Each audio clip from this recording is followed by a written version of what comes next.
El KGB ha detenido a uno de los más importantes espías de la CIA, Dmitry Polyakov, y le están desnudando para registrarle. Le inmovilizan la cabeza para evitar que pueda tomar veneno. Die unsichtbare Front, das war wirklich eine unsichtbare Front des Kalten Krieges. El frente invisible era el que existía en la Guerra Fría, pero para nosotros era la guerra.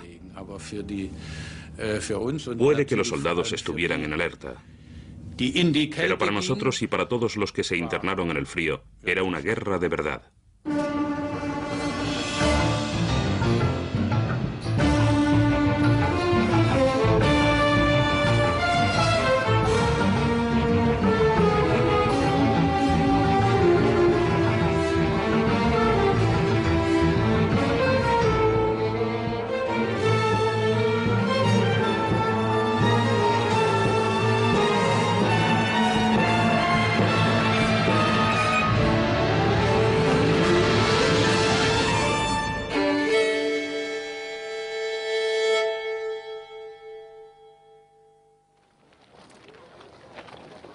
...16 de julio de 1945. Está amaneciendo. Los científicos aliados abandonan Los Álamos y se dirigen al desierto de Nuevo México para presenciar las pruebas de la primera bomba atómica. Habían estado trabajando en ella durante años en el más absoluto de los secretos. Con solo 19 años, Ted Hall era el científico más joven que participaba en el proyecto. Estaba allí. O al menos estaba en una furgoneta o en un camión a unos kilómetros de allí. Se consideraba que a esa distancia estaríamos seguros. No puedo recordar si habíamos hecho circular alguna señal advirtiendo de que las pruebas se estaban realizando en ese lugar. Pero de todos modos ese maldito chisme estalló y fue un espectáculo impresionante.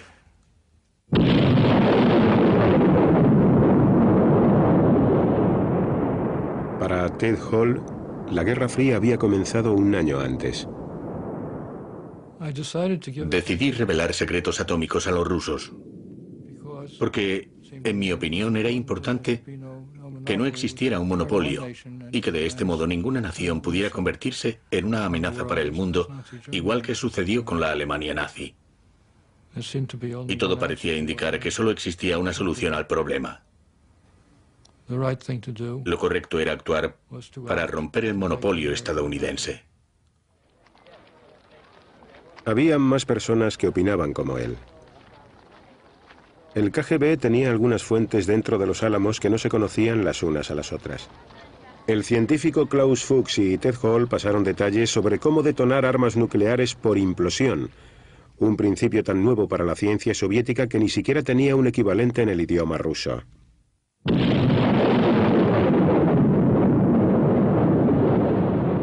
En 1949 los soviéticos hicieron estallar su primera bomba atómica, detonada por implosión. Habían copiado los elementos clave de la bomba estadounidense que destruyó Nagasaki. Los espías le habían ahorrado a la Unión Soviética posiblemente unos 2 años de investigaciones. El FBI interrogó a Ted Hall en marzo de 1951, pero no presentaron cargos por falta de pruebas. Un mes más tarde, los agentes del KGB, Julius y Ethel Rosenberg, fueron condenados a muerte. En medio del fervor antisoviético de la época, se convirtieron en los únicos espías ejecutados en tiempos de paz en los Estados Unidos.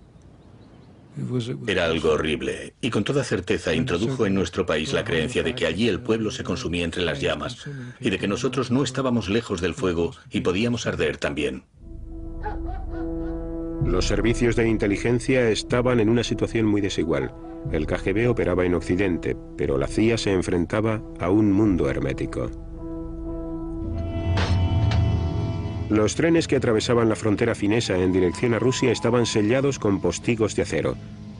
Los Estados Unidos sufrieron una gran sequía de información. El desconocimiento del modo de funcionamiento del sistema soviético nos persiguió a nosotros, la CIA, durante toda la Guerra Fría, tanto dentro de la misma Unión Soviética como en cualquiera de los países que no eran más que copias de la URSS, por ejemplo, en Alemania del Este o Cuba, entre otros. La mayor parte de las operaciones de infiltración en territorio soviético estaban condenadas al fracaso desde el principio. Los espías del KGB, como el oficial de inteligencia británico Kim Philby, traicionaban a los agentes occidentales. Philby saltó a la opinión pública por su asociación con sus compañeros y agentes dobles Guy Burgess y Donald McLean. Philby, on the right, holds a press conference to deny charges that he was involved in the disappearance of Burgess and McLean.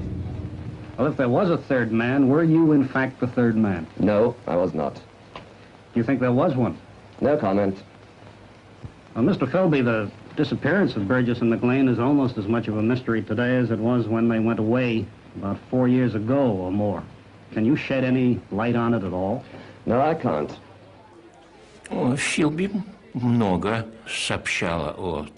Philby nos proporcionó una amplia información sobre esas misiones. Nos desveló el número de personas.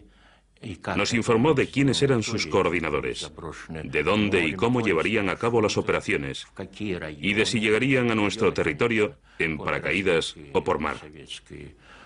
Por supuesto, los servicios de contraespionaje soviéticos acordonaban esas zonas y capturaban a los espías. La rutina normal consistía en interrogar a los agentes. Algunos se mostraban muy hostiles y permanecían en silencio. Pero con esa actitud estaban firmando sus propias sentencias de muerte. En 1953, el emigrante soviético Mikhail Kudryavtsev se lanzó en paracaídas sobre territorio ruso para llevar a cabo labores de espionaje para la CIA. Al aterrizar, nos ataron y nos llevaron a las oficinas del KGB. Cuando llegó el investigador de Moscú, a toda prisa estaba anocheciendo. Y eso me pareció muy sospechoso. Me dio la impresión de que nos habían estado esperando, de que alguien dentro del KGB sabía de nuestra llegada. Kudryavtsev salvó la vida diciéndole al KGB todo lo que sabía y accediendo a repetir como un papagayo un discurso preparado durante una conferencia de prensa totalmente controlada por el Estado. Este soy yo. Antes de hablar en esa conferencia nos trajeron un discurso preparado y nos dieron 2 días para aprendérnoslo de memoria.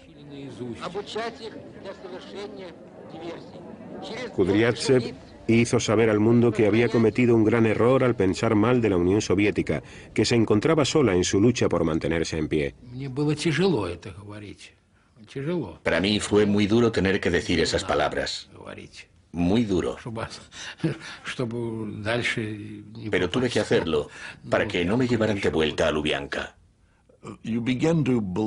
Comenzábamos a creer que ese servicio contaba con una cobertura inmensa y que lo sabían todo sobre nosotros.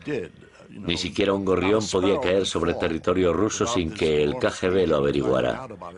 Y es que en lo que se refiere a nuestras experiencias individuales, sabemos, o sabíamos, que personas como Kim Philby habían desvelado las operaciones que planeábamos. El KGB exhibió toda una selección del equipamiento que le había sido incautado a la CIA. Occidente había vivido un fracaso en el extranjero y la traición en su propia casa. Tenía que volver a empezar desde cero. La guerra de Corea traería más golpes para la autoconfianza de la CIA, porque dejó al descubierto sus lagunas en la previsión y en la evaluación.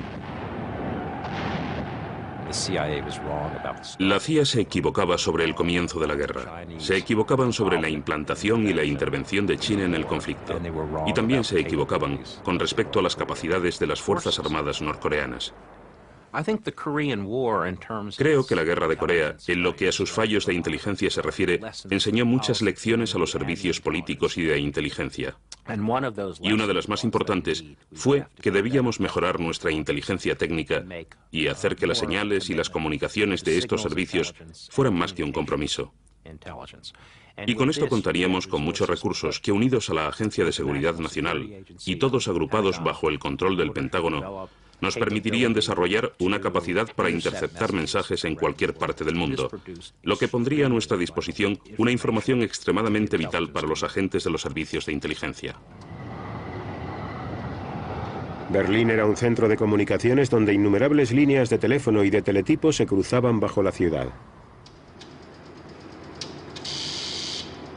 Para interceptarlas, los estadounidenses y británicos excavaron un túnel muy profundo que penetraba en el sector soviético. El propósito del túnel de Berlín era intervenir las líneas de comunicaciones de las fuerzas soviéticas en Alemania del Este y en Polonia y sus conexiones con Moscú, para proporcionar a nuestros agentes información sobre sus contingentes y para estar prevenidos de antemano ante cualquier movimiento. Las líneas desde los micrófonos también quedarían dentro del túnel y en primer lugar las amplificamos para luego poder sacarlas a la zona de almacenes, donde cientos y cientos de aparatos registraban día y noche cada sonido que emitían esos chismes.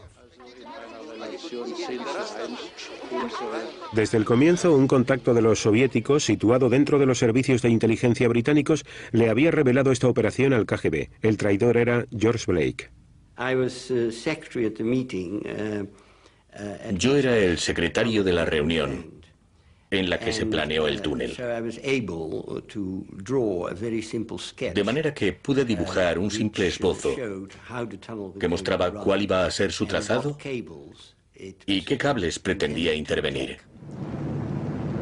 Blake había servido como oficial de inteligencia británico en Seúl. Capturado por los norcoreanos, fue testigo de cómo los occidentales bombardeaban a la población civil.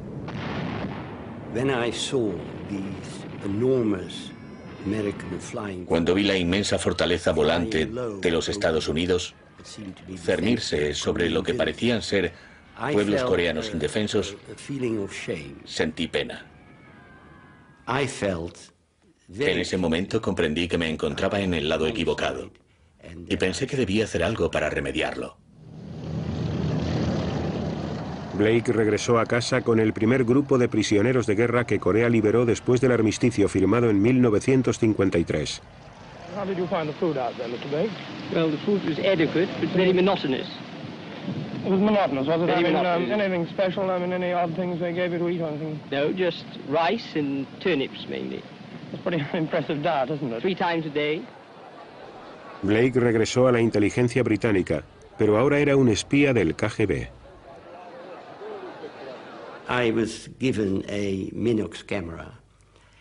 Me dieron una cámara Minox y la llevaba conmigo siempre que iba a trabajar, como si fuera mi cartera.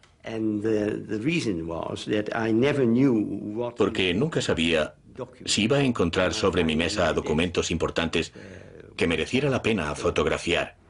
La advertencia de Blake sobre el túnel supuso un problema para el KGB. Si decidían emprender acciones para evitar que se llevara a cabo el proyecto, se arriesgaban a desenmascarar a su agente. Existía una solución que consistía en no tomar medidas en contra de la construcción del túnel, en no enviar ningún tipo de información errónea a través del túnel y en no mostrar que sabíamos de la existencia de ese túnel.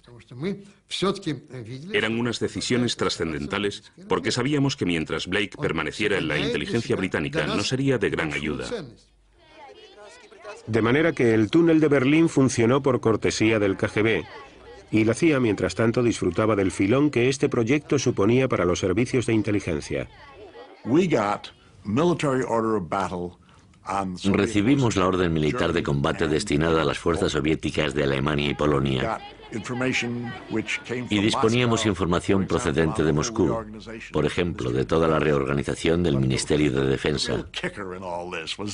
Pero lo mejor de todo esto radicaba en que estábamos recibiendo datos que nunca esperamos recibir. Teníamos todo tipo de datos personales, datos sobre las operaciones del servicio militar de contraespionaje. De manera que en aquel momento estábamos en la cúspide, o eso creíamos, del panorama de contraespionaje en Berlín. Pero el KGB solo estaba esperando el momento oportuno para taponar el túnel. Me previnieron de antemano sobre lo que iba a suceder. Así que, como pueden imaginar, yo estaba sobre ascuas pensando en cómo acabaría todo.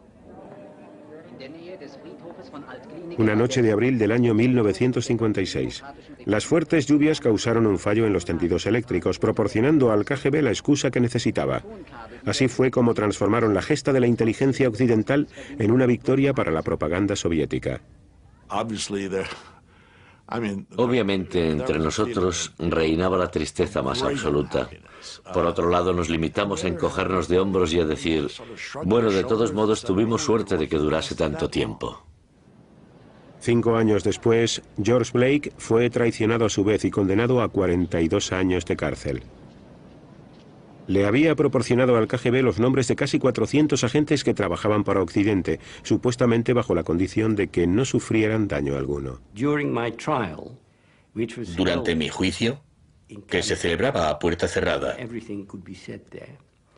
no hubo mención alguna al tema de que yo hubiera sido responsable de la muerte de un cierto número de agentes. No formaba parte del caso de la acusación. Pero armado con los nombres que Blake les había proporcionado, Moscú solo tuvo que esperar hasta tener suficientes pruebas adicionales. George Blake era muy inocente en el sentido de que era una persona muy ingenua. No quería saber que todas esas personas a las que traicionaba estaban siendo ejecutadas.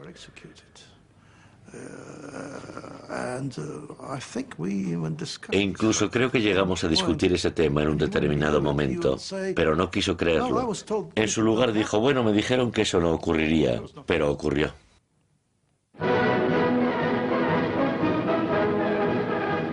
A medida que a partir de los años 50 la Guerra Fría se iba intensificando, la presión que tenía que soportar la CIA también era cada vez mayor. Occidente trataba desesperadamente de conseguir información sobre el tamaño y la potencia de los ejércitos soviéticos, que había podido observar de reojo y fotografiar en espectáculos aéreos celebrados en Moscú o en desfiles con motivo del Día de la Liberación. Pero era la flota de misiles la mayor preocupación de la CIA y también sobre la que poseían menos información.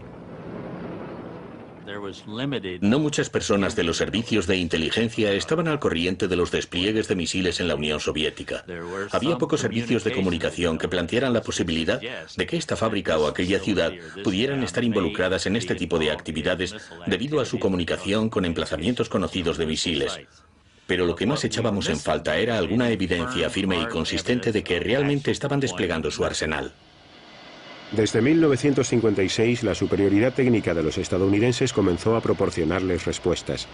Los aviones de reconocimiento de la CIA, los U-2, sobrevolaron Rusia para fotografiar las bases soviéticas, pero en 4 años de búsqueda no encontraron ninguna zona operacional de lanzamiento de misiles balísticos intercontinentales.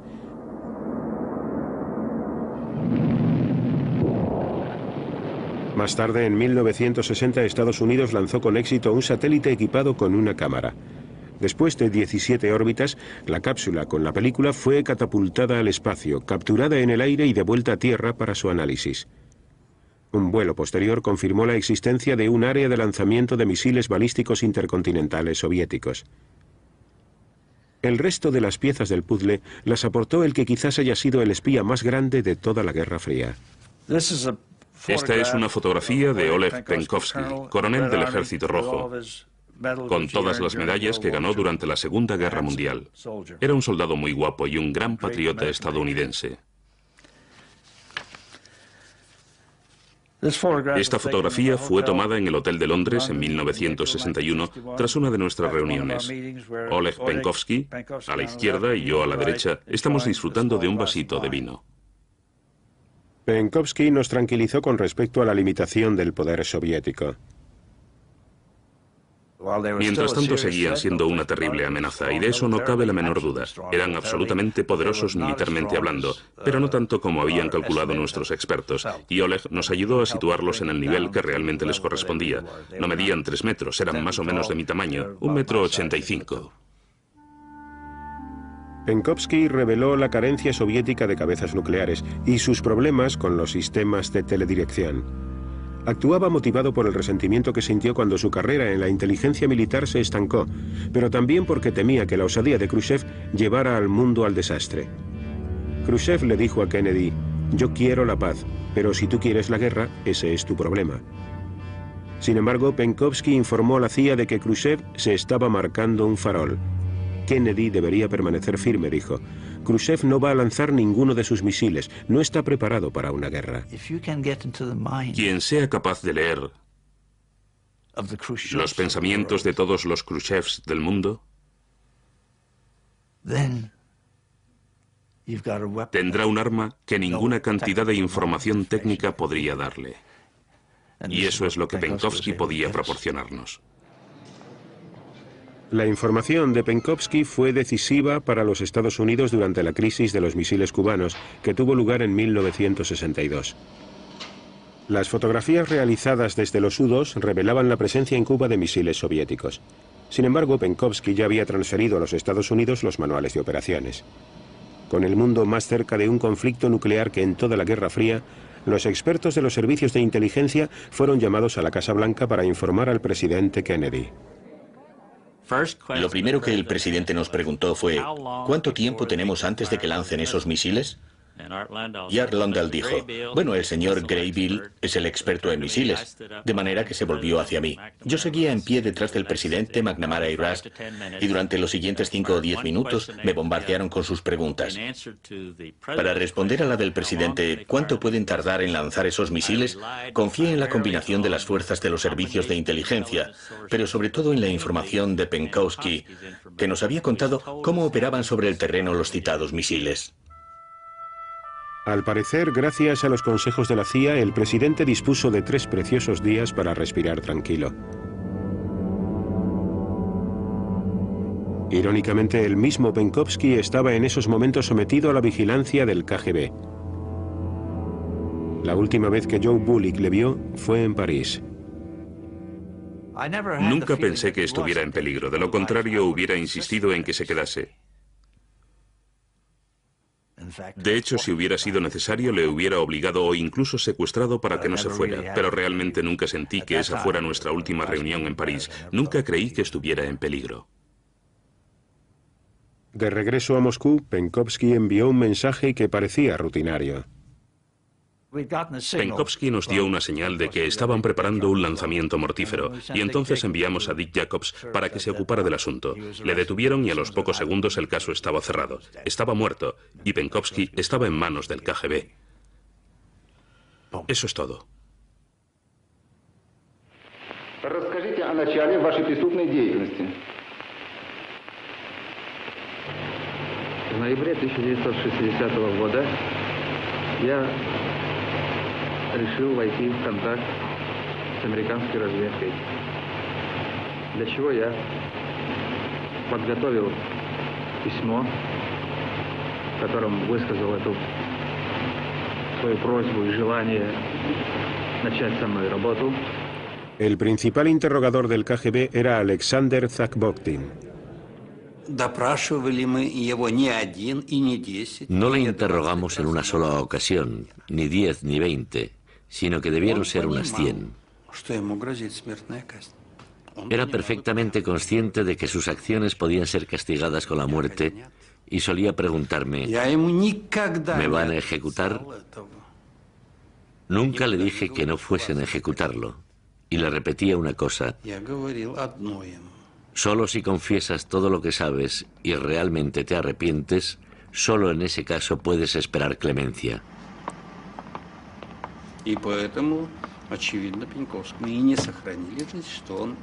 Puede que por este motivo no le perdonasen la vida a Penkovsky. Nunca confesó nada. Estoy completamente seguro de que a Penkovsky le dispararon. No puedo decirles más.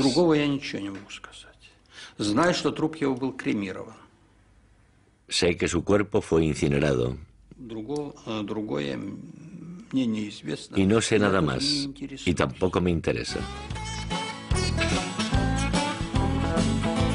Pero no todos los espías acabaron haciéndose famosos. Estas son las películas caseras de Galina y Mikhail Fedorov, oficiales del KGB, que operaron absolutamente en secreto durante 20 años.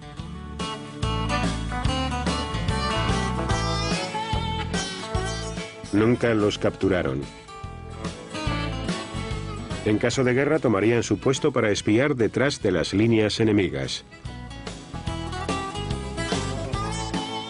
Al KGB nunca le faltaron reclutas. Algunos lo hacían por dinero, otros por ideología y otros porque les parecía muy emocionante llevar una vida secreta.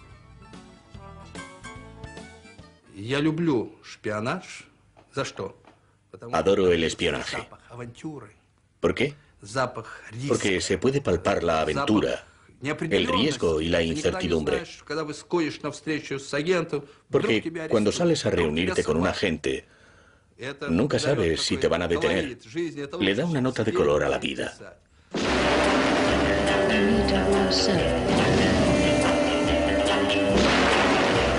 Mr. Bond, I expect you to die.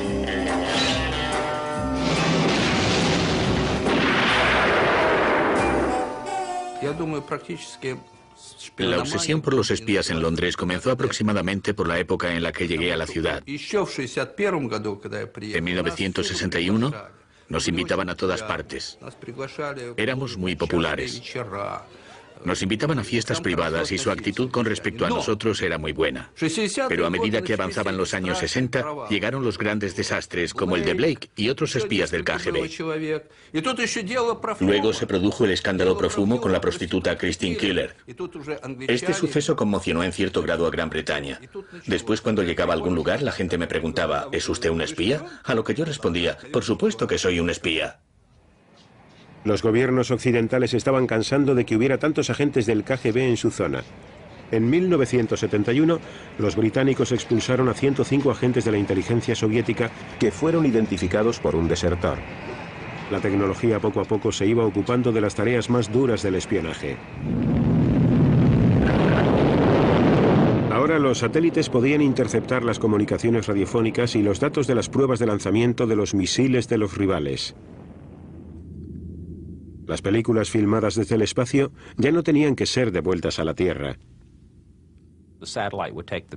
El satélite tomaba la fotografía desde el cielo y transmitía su imagen directamente al puesto de uno de los analistas en los Estados Unidos, que podía ver lo que ocurría en el territorio internacional, sin levantarse de su mesa. Este constituyó el mayor éxito logrado por los servicios de inteligencia de la Guerra Fría. A través de las fotografías y de las escuchas electrónicas, cada bando recibía cantidades ingentes de información, a menudo demasiada para que los analistas pudieran ocuparse de toda. El espionaje tecnológico incluso contribuyó a ayudar a las superpotencias a poner rumbo hacia la paz. Los sistemas técnicos eran casi esenciales para controlar el proceso de armamentos. Gracias a las fotografías y a las escuchas electrónicas, lo sabíamos todo sobre los sistemas militares rusos. En una ocasión, cuando estábamos negociando el SALT II, o Tratado para la Limitación de Armas Estratégicas, tuve que presentarme ante el Senado y decir, si ratifican ese tratado, podré observar todo lo que suceda desde esta distancia. Y así sabré si están cumpliendo o no con los términos del tratado. A pesar de contar con una flota de barcos espía, puestos de escucha en todo el mundo y Sputniks en el cielo, la inteligencia técnica soviética seguía por detrás de Occidente. Incluso así, ellos afirmaban que habían averiguado los códigos cifrados de más de 60 países, aunque muchos de ellos los obtuvieron mediante el robo y el chantaje. Los servicios de inteligencia técnica soviéticos eran muy inferiores a los de inteligencia humana. Los soviéticos eran extremadamente hábiles aplicando las técnicas de persuasión, con las que conseguían que muchas personas abrazasen su ideología. Los métodos de espionaje del KGB se propagaron más allá de los conflictos existentes entre las superpotencias, y así fue como se creó un sistema de vigilancia rutinaria de los ciudadanos de a pie, que realizaba la Policía Secreta de Alemania Oriental, o Stasi. La Stasi habitaba un mundo moral de su propiedad. Los interrogatorios se solían grabar, era una práctica rutinaria, pero además había cámaras por todas partes. Las relaciones entre las diferentes áreas del contraespionaje y con el departamento encargado de llevar a cabo los interrogatorios eran muy amistosas. Allí había todo tipo de gente y reinaba una atmósfera cordial. No eran esa clase de personas retorcidas que utilizan métodos atroces para extraer confesiones de la gente.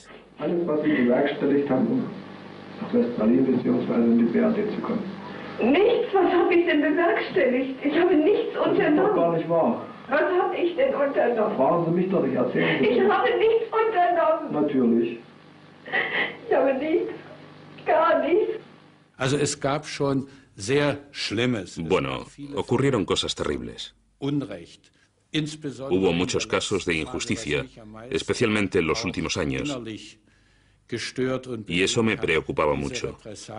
Se tomaron represalias contra muchas personas solo por el hecho de tener diferentes ideas políticas y también contra quienes querían una forma mejor de socialismo. Vera Bollenberger se unió al Movimiento por la Paz de Alemania del Este en 1981, animada por su esposo Knud. El motivo personal que me impulsó a oponerme a la política del Estado fue la decisión que se tomó a principios de los 80 de colocar misiles en la RDA y de introducir la instrucción militar en las escuelas. La Stasi acosaba continuamente a Vera y a su familia. Incluso llegaron a robar en su casa y se aseguraron de que perdiera su trabajo como profesora. Su marido permaneció a su lado hasta el final. En 1988, Vera fue detenida cuando se dirigía a una manifestación. Su delito, llevar un estandarte con las palabras de Rosa Luxemburgo escritas en él. La libertad es la que posee nuestro rival. La sometieron a un interrogatorio y la encarcelaron. En 1991, cuando la RDA se vino abajo, Vera pudo acceder a su archivo de la Stasi y al verlo se enteró de que el principal informador en su contra había sido su propio marido. Realmente no puedo expresar cómo me sentí. Era una situación muy extrema, como si hubiera estado muerta durante un momento y luego hubiera vuelto a la vida. Lo más sorprendente de todo era que los informes que había escrito parecían hacer referencia a una extraña y no a su esposa. Para él, yo era un enemigo del Estado e hizo todo lo que estaba en su mano para combatirme, a mí, su enemigo. Otros enemigos del Estado recibían un trato cada vez más duro. En 1978, los servicios de inteligencia búlgaros pidieron ayuda al KGB para acabar con la vida del refugiado político y conocida figura de los medios de comunicación, el escritor Georgi Markov. Un desconocido asesinó a Markov en una parada de autobús en Londres, clavándole accidentalmente la punta de un paraguas. Los búlgaros pudieron escoger entre un amplio abanico de armas, pero finalmente se decantaron por el paraguas para poder camuflar el pequeño perdigón envenenado que le iban a disparar.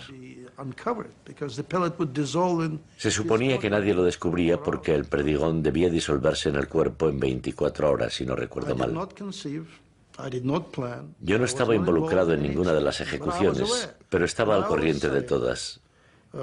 Y siempre digo que saber algo no es un delito, ¿no es cierto? ¿Acaso se suponía que tenía que haber ido corriendo a los Estados Unidos o a Gran Bretaña para anunciarlo públicamente? Hubiera sido mi perdición. Los grandes espías siempre tenían la tentación de ganarse el favor de los dirigentes, bien con una acción encubierta o simplemente presentando un informe rutinario algo tendencioso. Cuando elaborábamos informes, por supuesto siempre dramatizábamos aquellos aspectos que resaltaban la amenaza que se cernía sobre la Unión Soviética.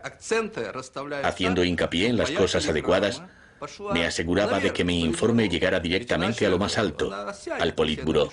Si era flojo o aburrido, simplemente se limitarían a archivarlo. Este era el problema que tenían todos los informadores. Teníamos que arreglar nuestros documentos para que en Moscú los tuvieran más en cuenta. ¿Pero realmente importaba que los espías deformaran sus informes? ¿Hasta qué punto tenían en cuenta los dirigentes políticos a sus servicios de inteligencia? Me gustaría decir que es posible que exageráramos la importancia de los servicios de inteligencia. Una vez que los políticos que toman las decisiones se decantan por un camino, no creo que dichos servicios, estén en lo cierto o no, vayan a cambiar mucho el curso de los acontecimientos.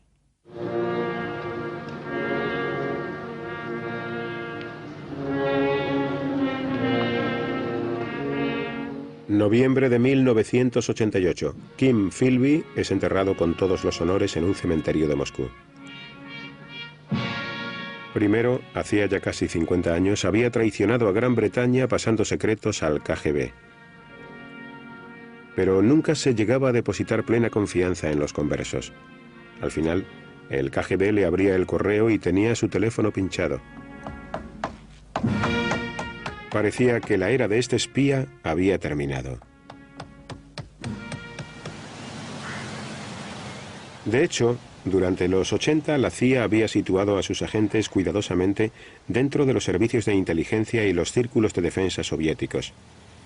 Entre ellos había fuentes preciosas como Adolf Tolkachev, experto en aeronáutica, al que vemos aquí de camino a una reunión en Moscú con su contacto de la CIA. De repente, el KGB aparece para detener al más importante de los espías soviéticos de la CIA.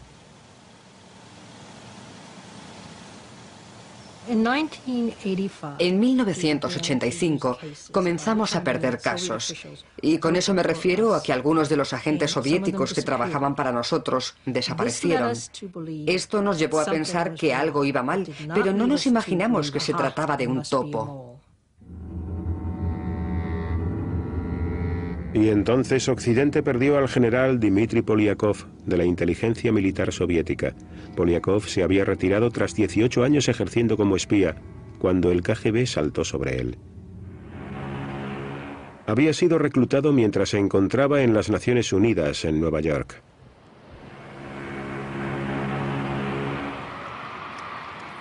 Polyakov regresó a Europa en 1962 en el Queen Elizabeth. El fotógrafo del barco tomó esta imagen durante la cena del capitán.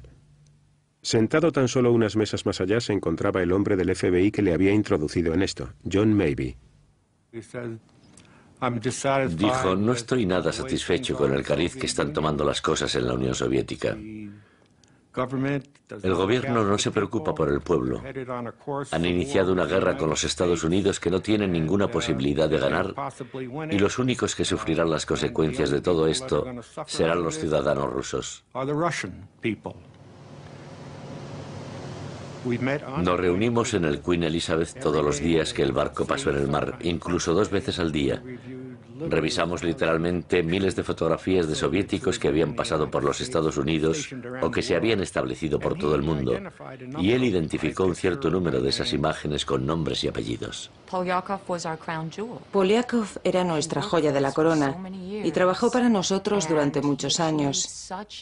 Llegó a tener una categoría tal que en lugar de observar una organización a través de los ojos de nuestras fuentes, nosotros la mirábamos de abajo arriba con Polyakov. Y al final podíamos hacernos una idea de cómo era, en todos sus aspectos, la organización del GRU, la del KGB, el Ministerio Soviético de Asuntos Exteriores y el aparato del Partido Comunista. En 1991 Sandy Grimes se unió al equipo que investigaba las desapariciones de agentes de la CIA. Al mando se encontraba Jean-Bert Feil, que ahora sí sospechaba que en sus filas había un infiltrado del KGB. Llevar a buen fin un caso de contraespionaje en el que se pretende encontrar a un topo siempre resulta una tarea muy larga y difícil. Cuando por fin completamos una lista de las personas que podrían haberlo hecho, nos quedamos con 198 nombres. La caza del infiltrado duró 3 años y les llevó hasta un agente que trabajaba para los servicios de contraespionaje de la CIA, Aldrich Rick Ames. En 1993 el FBI le filmó en secreto en Bogotá. Yo no dejaba de moverme de un lado a otro preguntándome qué podía haberle pasado a mi contacto del KGB que tenía que estar allí desde hacía 1 hora. Yo estaba preocupado y con razón, pero no vi la vigilancia. Y supongo que al FBI debió resultarle muy frustrante porque tenían un miedo atroz de que yo viera que me estaban vigilando, de manera que tenían que permanecer bastante alejados. El resultado fue que nunca me vieron hacer nada, no tenían pruebas de que yo estuviera realizando ningún tipo de actividad operacional. El FBI comenzó a vigilar la casa de Ames e intervino sus teléfonos. La gran oportunidad se presentó cuando la CIA pudo analizar sus extractos bancarios.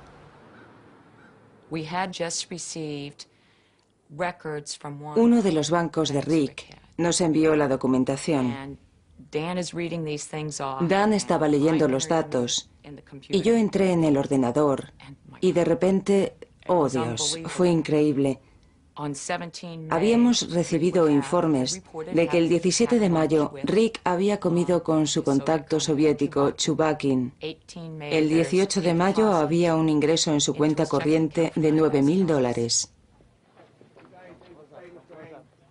El 21 de febrero de 1994, después de haber llevado una vida extremadamente lujosa, Ames fue detenido acusado de ser un espía junto a su esposa Rosario. Sorpresa, depresión, admites inmediatamente que se ha acabado y toda la vida pasa ante tus ojos. Sentía que este era el final, pero no experimentaba sensación de alivio, era algo mucho más doloroso. En abril de 1985, Aldrich Ames había entrado en la embajada soviética en Washington y había comenzado a vender secretos al KGB. Por ellos le pagaron un total de $2.700.000. Bueno, los motivos por los que tomé esa decisión en abril de 1985 eran personales, banales y originados por un sentimiento de codicia y de locura. Tan simple como eso. En mi opinión, Rosario fue en gran parte la culpable de ello. Era la primera interesada en gastar dinero y le gustaba vivir a todo tren. Y creo que lo que Ames pretendía era comprarla en cierto modo, comprar su amor. Y para ello tenía que hacerle regalos muy caros. Ames no se hacía ilusiones sobre el precio real de su traición.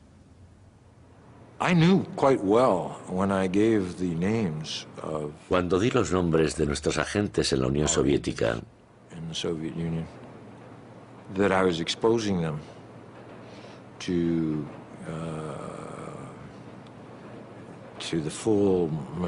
sabía muy bien que los estaba exponiendo a toda la maquinaria del contraespionaje y de la ley. Luego las acusaciones y con toda certeza la pena capital en el caso del KGB y de los agentes del GRU.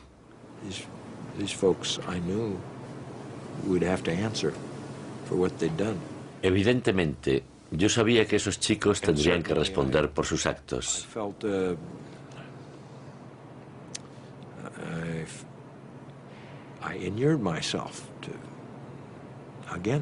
Y me hice inmune a este hecho para que no existiera una reacción por mi parte.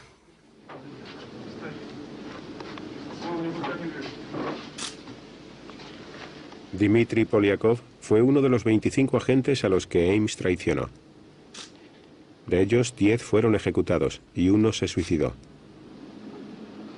El servicio secreto británico solo pudo poner a salvo a uno de ellos sacándolo a escondidas del país. El KGB me detuvo en mayo de 1985 y me sometió a arresto domiciliario, pero me las arreglé para escapar sano y salvo. Tuve suerte. Los otros murieron tiroteados en los calabozos de alguna prisión del KGB, después de largos meses donde se sucedieron las amenazas y los interrogatorios. Lo perdieron todo: familia, hijos, trabajo, incluso la vida. Pasaron 1 año, 2 años, o en el caso del general Polyakov, casi 3 años, esperando cada minuto a que llegara la muerte. Polyakov fue juzgado en secreto y se mostró crítico con el líder ruso hasta el final.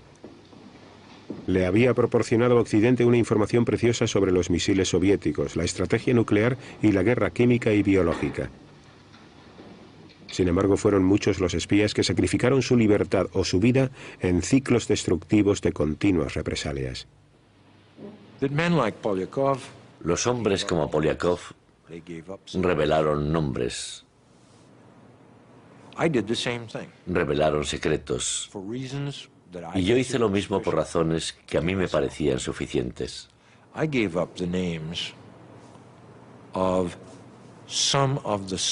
Di a conocer los nombres de algunas personas que ya antes habían denunciado a otros. Es un círculo maligno que se cobra un terrible precio en vidas humanas. Aldrich Ames está cumpliendo una sentencia a cadena perpetua sin posibilidad de remisión. Dmitry Polyakov fue condenado a muerte y ejecutado en 1988 con un tiro en la nuca. Luego lo enterraron en una fosa sin identificar. Durante medio siglo, los espías se habían mirado con detenimiento los unos a los otros a través de una bruma de ignorancia y desconfianza. Y las valoraciones que efectuaban sobre sus oponentes resultaban verdaderamente acertadas. Pero pocos eran capaces de responder a esta dura pregunta. ¿Acaso pretende el enemigo combatirnos? A pesar de los inmensos recursos de la CIA y del KGB, la respuesta sigue oculta no en la foto de un satélite ni en el informe de un agente, sino en la mente de sus rivales.